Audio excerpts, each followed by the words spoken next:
AI की दुनिया में ना पिछला हफ्ता जबरदस्त हलचल वाला रहा। मतलब एक तरफ तो एक बड़ी टेक कंपनी सीधे सीधे सरकार से भिड़ गई और दूसरी तरफ कुछ ऐसे कमाल के एआई टूल्स लॉन्च हुए जो शायद हमारे काम करने का तरीका ही बदल डालें। तो चलिए एक एक करके इन सारी डेवलपमेंट्स को समझते हैं। ये जो बात है ना, ये एक अमेरिकी रक्षा अधिकारी ने कही थी। और सोचे, इससे ही पता चलता है कि मामला कितना कितना ज्यादा गंभीर था। असल में यही वो एक लाइन है जिसने इस हफ्ते के सबसे बड़े टकराव की जमीन तैयार की। तो इस हफ्ते की जो सबसे बड़ी सबसे अहम खबर है वो है एक एआई कंपनी और अमेरिकी रक्षा विभाग, जिसे हम पेंटागन कहते हैं, उनके बीच की सीधी टक्कर। तो आखिर ये झगड़ा था किस बात पर? देखिए, कंपनी एंथ्रोपिक ने ना 2 लाइनें खींच दी थी बिल्कुल साफ साफ। पहली कि उनके एआई का इस्तेमाल आम लोगों की जासूसी के लिए कतई नहीं होगा, और दूसरी ऐसे हथियार बनाने के लिए भी नहीं होगा जो खुद ब खुद हमला करने का फैसला ले सकें। लेकिन पेंटागन का क्या कहना था? उनका जवाब था, नहीं, हम तो एआई का इस्तेमाल हर उस काम के लिए करेंगे जो कानूनी है, और कोई भी कंपनी हमें ये नहीं बताएगी कि हमें क्या करना है और क्या नहीं। और बस इसके बाद तो मामला बहुत तेजी से बढ़ गया। पेंटागन ने कहा ये शर्तें हटाओ, एंथ्रोपिक ने मना कर दिया, और फिर पेंटागन ने उन्हें एक सप्लाई चेन रिस्क बताकर ब्लैकलिस्ट करने की धमकी दे डाली।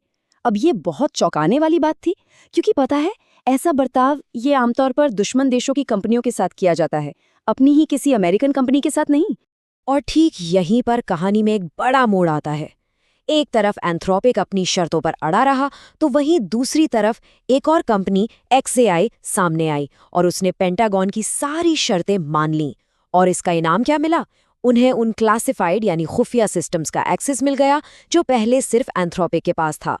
तो चलिए अब इस सरकारी लड़ाई से थोड़ा आगे बढ़ते हैं और उस टेक्नोलॉजी को समझते हैं जो इस पूरे विवाद के केंद्र में है। मैं बात कर रही हूँ पावरफुल एआई एजेंट्स की। तो सवाल ये उठता है कि ये जो एआई एजेंट्स हैं, जिन पर इतना कुछ हो रहा है, ये आखिर हैं क्या और ये कर क्या सकते हैं?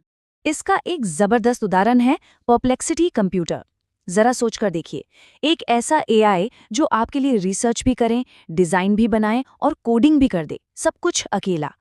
ये एक साथ 19 से भी ज्यादा अलग अलग एआई मॉडल से काम ले सकता है, आपके कहने पर वेब एप्स बना सकता है, और ये सब कुछ एक कंट्रोल्ड सेफ एनवायरनमेंट में होता है। तो मोटे तौर पे देखें तो मार्केट में अभी 2 तरह के एजेंट्स हैं। एक तो परप्लेक्सिटी कंप्यूटर जैसे, जो एक तरह से रेडी टू यूज हैं। यहाँ सेफ्टी की सारी जिम्मेदारी कंपनी की होती है। वहीं दूसरी तरफ है ओपन क्लॉज जैसे टूल्स। ये ओपन सोर्स हैं, मतलब ये आपको पूरी आज़ादी देते हैं, लेकिन फिर सेफ्टी की जिम्मेदारी भी पूरी तरह से इस्तेमाल करने वाले की होती है। और ऐसा नहीं है कि इस दौड़ में सिर्फ यही 2-4 कंपनियां हैं। माइक्रोसॉफ्ट भी अब इसमें कूद गया है। उनका जो नया कोपायलट टास्क है, वो अब खुद ब खुद पूरी की पूरी स्लाइड डेक तैयार कर सकता है, अपॉइंटमेंट्स बुक कर सकता है। मतलब ये ट्रेंड अब बहुत बहुत तेजी से आगे बढ़ रहा है। चलिए अब थोड़ा गियर बदलते हैं और एआई के क्रिएटिव साइड की बात करते हैं, वो टूल्स जो हम सबके लिए मौजूद हैं। अच्छा, अगले टूल पे जाने से पहले एक छोटी सी चीज समझ लेते हैं। एसवीजी इमेज क्या होती है? देखिए, ये नॉर्मल इमेज की तरह पिक्सल से नहीं बनती, ये बनती है कोड से, कंप्यूटर की लाइनों से। और इसका सबसे बड़ा फायदा, आप इसे कितना भी जूम कर लें, ये कभी फटती नहीं। इसकी क्वालिटी एकदम वैसी ही रहती है। अब क्विवर नाम का एक नया टूल आया है जो कमाल का काम करता है। आप उसे बस टेक्स्ट में बताते हैं कि आपको कैसी इमेज चाहिए, और वो उस इमेज को ड्रॉ करने के लिए पूरा का पूरा कोड लिख देता है। मतलब ये इमेज बनाने का एक बिल्कुल ही अलग, एक नया तरीका है। और इसी हफ्ते गूगल भी पीछे नहीं रहा, उसने नैनो बनाना 2 लॉन्च किया है।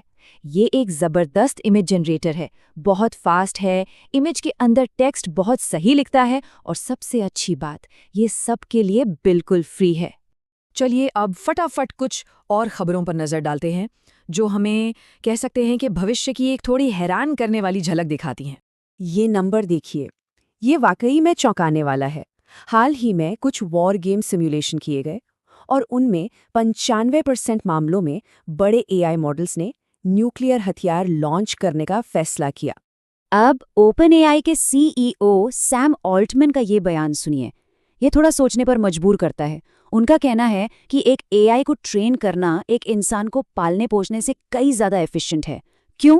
क्योंकि एक इंसान को बड़ा होने में सालों लग जाते हैं, बहुत एनर्जी लगती है।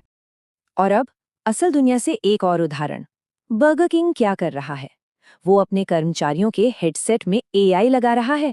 और ये एआई क्या करेगा? ये सुनेगा कि कर्मचारी कस्टमर्स को प्लीज और थैंक यू बोल रहे हैं या नहीं।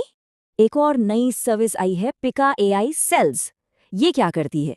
ये आपको अपना एक डिजिटल हमशक्ल बनाने देती है। एक ऐसा अवतार जो आपके लिए सोशल मीडिया पर पोस्ट कर सकता है, आपके दोस्तों से बात कर सकता है, जिससे असली और डिजिटल पहचान के बीच की जो लाइन है वो धीरे धीरे मिट रही है।